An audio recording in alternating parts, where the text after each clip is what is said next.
बड़ी खबर आपको बता दें, कीव एयरपोर्ट पर रूसी कब्जे की कोशिश हुई है। ये यूएस द्वारा जानकारी मिल रही है।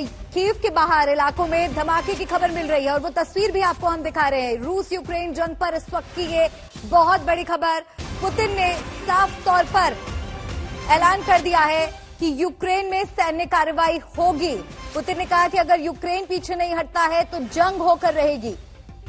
यूक्रेनी सेना को सीधा संबोधित करते हुए ये धमकी देते हुए कहा है कि जल्द से जल्द हथियार डाल दें, नहीं तो युद्ध को टाला नहीं जा सकता है। जंग के लिए रूस जिम्मेदार है, ये अमेरिका की तरफ से बयान आया है। जो बाइडेन का कहना है रूस के रुख पर G7 देशों से करेंगे बात। रूस और यूक्रेन जंग पर इस वक्त की बहुत बड़ी खबर आपको बता रहे हैं और लगातार जिस तरह से अभी हम अमेरिका की भूमिका पर ही चर्चा कर रहे थे कि किस तरह से लगातार रूस को चेतावनी अमेरिका द्वारा दी जा रही थी, आर्थिक प्रतिबंध भी रूस पर लगाए जा रहे थे, हर तरह का दबाव बनाया जा रहा था, लेकिन कोई असर इसका पुतिन पर नहीं दिखाई दिया। और आज आखिरकार राष्ट्रपति पुतिन ने यूक्रेन में सैन्य कार्रवाई के आदेश दे दिए हैं। पुतिन ने साफ कह दिया है वो रेड लाइन पार कर गए हैं।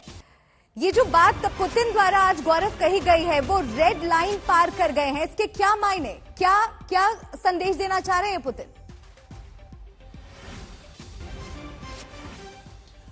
पुतिन अब संदेश देने से बहुत आगे बढ़ गए हैं। अब वो मिलिट्री ऑपरेशन पर उतर आए हैं और रूस के राष्ट्रपति व्लादिमीर पुतिन ने जो कदम उठाया उसको रूस के जो राजदूत है यूनाइटेड नेशंस में वो जस्टिफाई भी कर रहे हैं। ये कह रहे हैं कि हमने युद्ध का ऐलान नहीं किया, ये युद्ध नहीं हो रहा है, ये एक स्पेशल मिलिट्री ऑपरेशन हो रहा है यूक्रेन को डीमिलिटराइज करने के लिए। इस तरह की बातें अब रूस बहुत साफ तौर पर कर रहा है।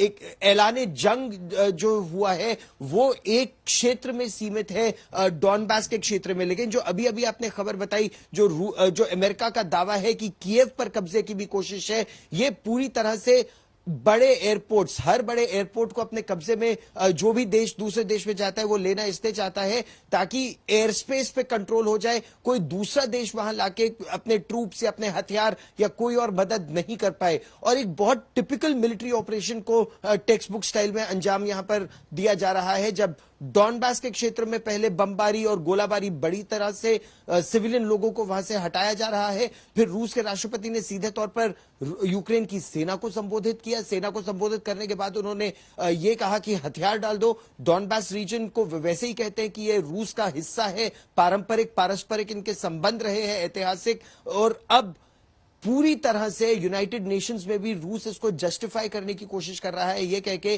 कि ये युद्ध नहीं है, ये एक स्पेशल मिलिट्री ऑपरेशन एक क्षेत्र में है ताकि वहां पर वो भ्रष्टाचार को हटा के रूस की भाषा, रूस के लोग और रूस के वर्चस्व को स्थापित कर सके। बिल्कुल। और एक ये सवाल भी यहां पर बहुत महत्वपूर्ण हो जाता है अशोक जी कि एक बड़ी खबर आ रही है। अशोक जी आपके पास लौटूंगी, वो बड़ी खबर आपको बता देते हैं और किस तरह की प्रतिक्रियाएं आ रही हैं वो आपको सुनाते हैं। पुतिन ने क्या ऐलान किया है सबसे पहले आपको वो सुना रहे हैं। Lost strategic territories and millions of people in the early months. We will not make such a mistake, such a blunder for a second time. We have no right to do it. Those who lay claims to world hegemony without any grounds call us, Russia, the enemy adversary. And they do have huge financial, scientific, military clout. We are aware of this.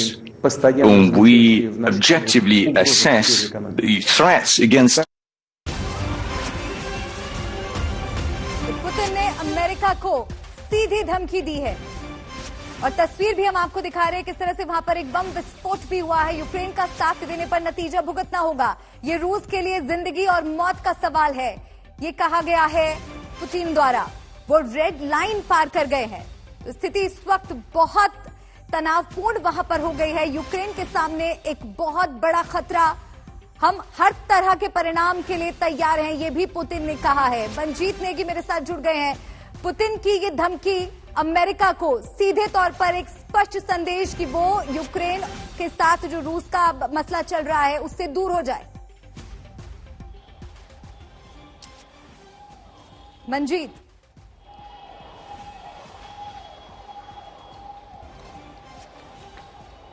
देखिए अब ये सिर्फ धमकी नहीं बल्कि कार्रवाई शुरू हो चुकी है।